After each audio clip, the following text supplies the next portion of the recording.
লেখা বোঝা যাবো? এই টেবিলটা তো দেখতে পাবো। এই টেবিলের মধ্যে কয়টা ডাটা আছে? প্রথম টেবিলে 1 2 3 4 5 6 6টা আছে। এই তো গুড, 1 2 3 4 5 6টা আছে। এখন নিচে আসেন খাতার মধ্যে, এখানে কি করব আমরা? একটা দাগ দেই, হইব তো না? একটু নিচে দিতেন, বড় না দিলে তো সমস্যা। 2 3 4 5 6, সেটা মনে হয় আরো জায়গা রাখতে পারতাম। যাই হোক, এইখান থেকে লেখা শুরু করবো না ভাই? বিএ এফআই, যেমন কোশ্চেন এফআই যে সিরিয়ালি দিছে যেভাবে আছে, এনএ আর এম টিও।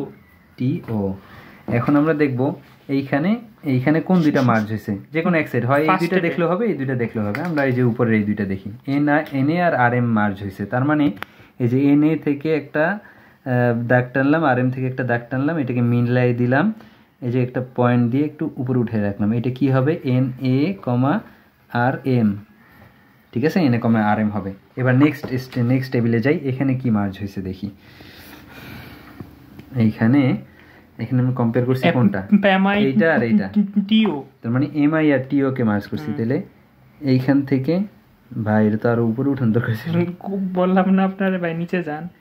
এমআই টিও, এমআই টিও মিলাইলে, এমআই আর টিও মিলাইছি। তাহলে এইখান থেকে এখান থেকে দিব না, আগে একটু সাইডে সরাই দিই, এইখান থেকে দেই ভাই। ওকে, এখান থেকে একটা দাগ টানলাম, এটার নাম কি দিলাম? এমআই কমা টিও। ওকে, মিটু। তাহলে মিটুর কাজ শেষ। এবার নেক্সট টেবিলে যাই। নেক্সট টেবিলে কি আছে দেখি। নেক্সট টেবিলে আছে এইটা আর এইটার কম্পেয়ার হয়ে এই যে নতুন নাম হয়েছে BANARM, BANARM, এটা হ্যাঁ, BANARM। তাহলে NARM তো আমরা পাইছি এইখানে, আর আমার দরকার BA।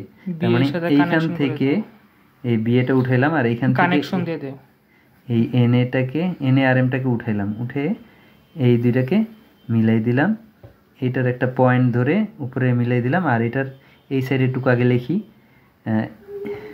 আর একটু পাশে লিখি।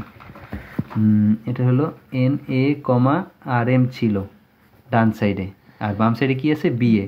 তার মানে এখানে BA লিখে কমা দিলাম, এখানে একটা ব্র্যাকেট দিলাম, এখানে একটা ব্র্যাকেট দিলাম, দুইটাকে মোড়াই দিলাম। ওকে, আমার এই টেবিলের কাজ শেষ। এবার পরের টেবিলে যাই। এই টেবিলে কি আছে? এই দুইটা কম্পেয়ার হয়েছে, এই দুটো কম্পেয়ার হয়ে নতুন নাম হয়েছে কি? FI MITO। তাহলে আমি দেখি FI আমার এই যে, আর MITO কি কোথাও মিল আছে? এই যে MITO দেখেন মিল আছে, এই যে MITO। তাহলে এই যে FI, এই FIটাকে উঠাই এই যে MITOর সাথে মিলাবো, এই MITOর সাথে মিলাইলাম।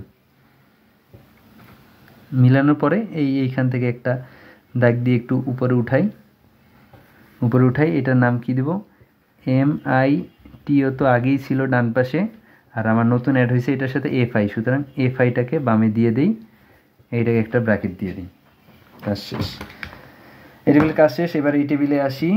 এই টেবিলে কি আছে? এই দুইটা কম্পেয়ার হয়েছে, কম্পেয়ার হয়ে নতুন নাম কি হয়েছে? FI MITO। ও সরি, এটাই তো করলাম। অন্য একটা টেবিলে যাই, পরের টেবিলে, 5 নাম্বার টেবিল। নাম্বার দিয়ে রাখলে একটু বুঝতে সুবিধা হবে। 5 নাম্বার টেবিলে কাজ হবে। এখন এইখানে কি হয়েছে? এই দুইটা মার্জ হয়ে এইটা হয়েছে। তো আমরা এইটা দেখেও করতে পারি, বা পরের টেবিলের নামটা দেখেও করতে পারি। যাক, আমরা এটা দেখেই করি। এই দুইটা মার্জ হয়ে কি হয়েছে? নতুন নাম পুরাটা চলে আসছে, মানে BANARM FI MITO। BANARM আছে এই পাশে, আর FI MITO আছে এই পাশে। এই দুইটাকে মিলাই দিলেই আমার কাজ শেষ। তাহলে আমি এটাকে একটু উপরে উঠাই দেই, এই মিলাই দিলাম, এটা পয়েন্ট দিয়ে দেই উপরে। এখন এই বাম পাশেরটাকেও লিখবো এই জায়গায়, ডান পাশেরটাকেও লিখবো। প্রথমে বাম পাশেরটা লিখি, যা আছে হুবহু লিখবো, BA, তারপর কমা NA, RM, ব্র্যাকেট শেষ। এইবার এইটুকু লেখা শেষ যেহেতু, এই যে একটা কমা দিয়ে এইটুকু পুরাটা লিখবো, পুরাটা FI MITO। যেহেতু এই দুটো কমা দিয়ে লিখছি, এটার পুরাটাকে আর একটা ব্র্যাকেট দিয়ে দেবো, এই। এখন ভাই এই জায়গায় আর কি করতে হবে? কিছু করতে হবে, এটারে এই দাগটাকে রুট লিখে দিই। এই যে এরপরে এই যে এই পুরা ঘরটা টেনে এটার বক্স বানাই দিব, এবং এই যে একটা সিঙ্গেল লাইন এটাকে উপরের ইয়ার সাথে লাগাই দিব, শেষ।